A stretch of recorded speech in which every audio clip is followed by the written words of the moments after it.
মানুষ কখনো কখনো সময়কে নিয়ন্ত্রণ করতে চেষ্টা করে, কখনো কখনো সময়ের গুরুত্ব বুঝতে পারে না। এটা ভাবে যে এই কিছু মুহূর্ত কেটে যাক, একে অতিবাহিত করি, তাহলে কি বা হবে, কয়েকটা মুহূর্ত মাত্র। কিন্তু তা নয়। আজকের একটা মুহূর্ত ভবিষ্যতের অনেক বড় পরিবর্তনের ভিত হতে পারে। আজকের একটা মুহূর্ত আপনার ভবিষ্যৎকে উজ্জ্বল করে তুলতে পারে। সেই জন্য ছোট ছোট মুহূর্তগুলিকে অদেখা করবেন না। সময়কে কাজে লাগান, পূর্ণরূপে কাজে লাগান।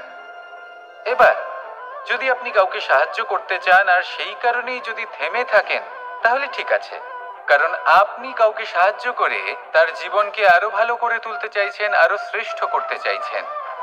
এই পুণ্য, এই কর্ম ফিরে আপনার কাছেই আসবে আর আপনার জীবনকে শুভ করে তুলবে।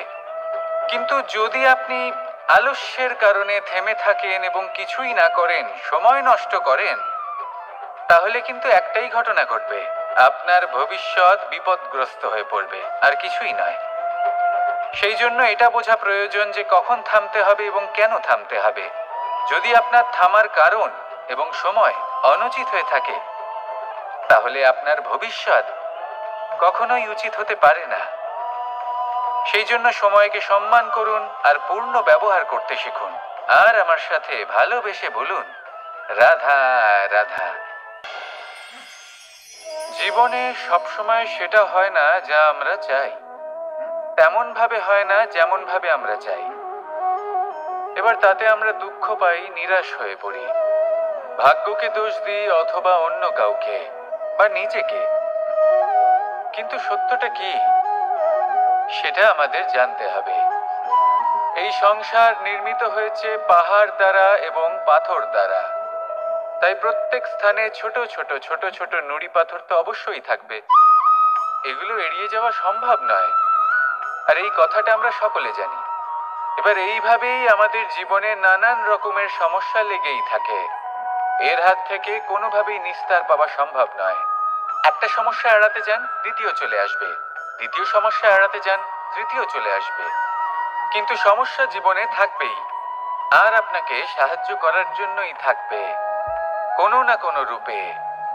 আপনার চারপাশে পাথর আছে, এটা আপনার উপর নির্ভরশীল আপনি কি করবেন, কোন পথে অগ্রসর হবেন এবং কিভাবে অগ্রসর হবেন। এবার দেখুন, এটা তো সবসময় সম্ভব নয় যে আপনার পদতলে ফুলের চাদর থাকবে, এটা তো অসম্ভব। সেই জন্য উচিত এটাই হবে যে আপনি পাদুকা পরিধান করে জীবনে অগ্রসর হন। এর সারমর্ম এটাই, যখনই জীবনে সমস্যা আসবে দৃঢ় হয়ে সম্মুখীন হন এবং এটা বোঝার চেষ্টা করুন যে এই সমস্যা জীবনে কেন এলো, কি শিক্ষা দিয়ে গেল। আপনার মধ্যে দোষ অবশ্যই থাকবে, তাকে গুণে পরিবর্তিত করুন। এই জীবন আরো বেশি সহজ সরল হবে এবং প্রসন্ন হয়ে বলবে, রাধা রাধা। মানুষের দুটো রূপ রয়েছে, এক আমাদের এই মুখ যা শুধুই চোখে দেখা যায়, আর দ্বিতীয় আমাদের এই মন যা শুধুমাত্র অন্তরাত্মা দ্বারা দেখা যায়।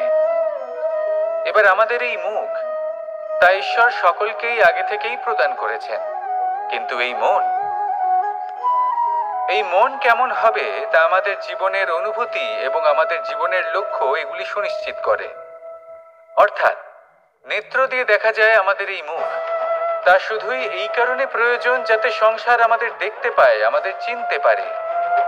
কিন্তু যদি এই সংসারে আপনি প্রকৃত অর্থে মান সম্মান লাভ করতে চান, তাহলে নিজের অন্তরাত্মাকে আপনাকে বিকশিত করতেই হবে।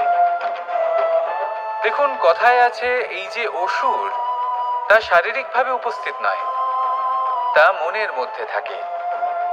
যদি এই মন থেকে অসুরকে বের করে দেওয়া যায়, তাহলে শরীরে তা উপস্থিত থাকবেই না। তাই মনকে শুদ্ধ করুন আর আমার সাথে ভালোবেসে বলুন, রাধা রাধা। পরিশ্রম, এই শব্দগুলি শুনতে হয়তো ছোট মনে হয়, কিন্তু এর মূল্য অনেকটাই অধিক। এবার প্রয়াসও কিন্তু দুই ধরনের হয়। একটা প্রয়াস তাই যা আমরা নিজের মন থেকে, অন্তর থেকে সমগ্র শক্তি দিয়ে করার চেষ্টা করি। এবারে এই প্রয়াস প্রচেষ্টার নামান্তর। কিছু প্রয়াস এমন হয় যেমন দ্রুতক্রীড়া খেলা।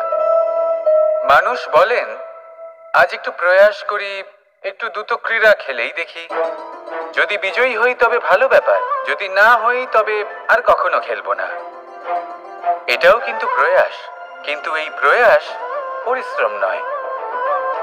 পাণ্ডবদের দেখুন, ওনারা যখন পরিশ্রম করেছিলেন তখন খাণ্ডবপ্রস্থকেও ইন্দ্রপ্রস্থ বানিয়েছিলেন। দ্রুতক্রীড়া খেললেন, সেই মুহূর্তেই ইন্দ্রপ্রস্থ হারিয়ে ফেললেন। পরিশ্রম করলেন, সগৌরবের রাজা হলেন। দ্রুতক্রীড়া খেললেন, তখন এক মুহূর্তে রাজা থেকে নিঃস্ব হয়ে গেলেন। সারমর্ম এটাই যে দ্রুতক্রীড়া কখনো কখনো আপনার মিত্র হতে পারে, কখনো সে আপনাকে বিজয়ী করতে পারে, কিন্তু প্রয়াস এবং পরিশ্রম যখন একসাথে মিলিত হয় তখন তা সর্বদাই আপনার সাথে থাকে। প্রয়াস করতে থাকুন, পরিশ্রম করতে থাকুন, আর আমার সাথে ভালোবেসে বলুন, রাধা রাধা। দীপাবলি আমাদের সবথেকে বড় উৎসব। শ্রীরাম রাবণকে পরাস্ত করে 14 বছরের বনবাস কাটিয়ে আবার অযোধ্যায় ফিরে এলেন অমাবস্যার রাত্রে। অযোধ্যায় সবাই খুব প্রসন্ন ছিলেন, খুবই উৎসাহিত ছিলেন। অযোধ্যায় সহস্র প্রদীপ প্রজ্বলিত করা হয়েছিল এই উৎসবে। একে আমরা দীপাবলি বলে থাকি। এবার এই বিষয়ে আমরা সকলে জানি। আপনি কি এটা জানেন যে শ্রীরাম বাস্তবে অমাবস্যার এক রাত আগেই অযোধ্যায় পৌঁছে গেছিলেন? সবার সামনে অমাবস্যার রাতে এসেছিলেন। এর কারণ কি?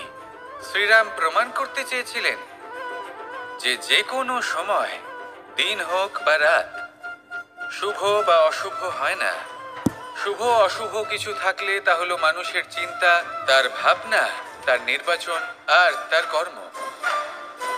নিজেই দেখে নিন, শ্রীরাম শুভ কাজ করে ফিরেছিলেন এবং অমাবস্যার মতো গভীর এক রাত্রিকেও দীপাবলিতে পরিবর্তিত করেছিলেন।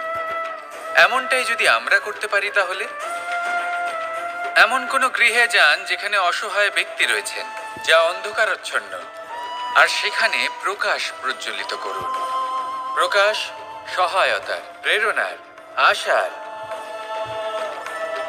যদি এমন কিছু আমরা করতে পারি তাহলে তাকে প্রকৃত অর্থে দীপাবলি বলা যেতে পারে। তাহলে নিজের পরিবারের সাথে দীপাবলি পালন করুন। আপনাদের শুভেচ্ছা জানাই। আসুন আর আমার সাথে ভালোবেসে বলুন, রাধা রাধা।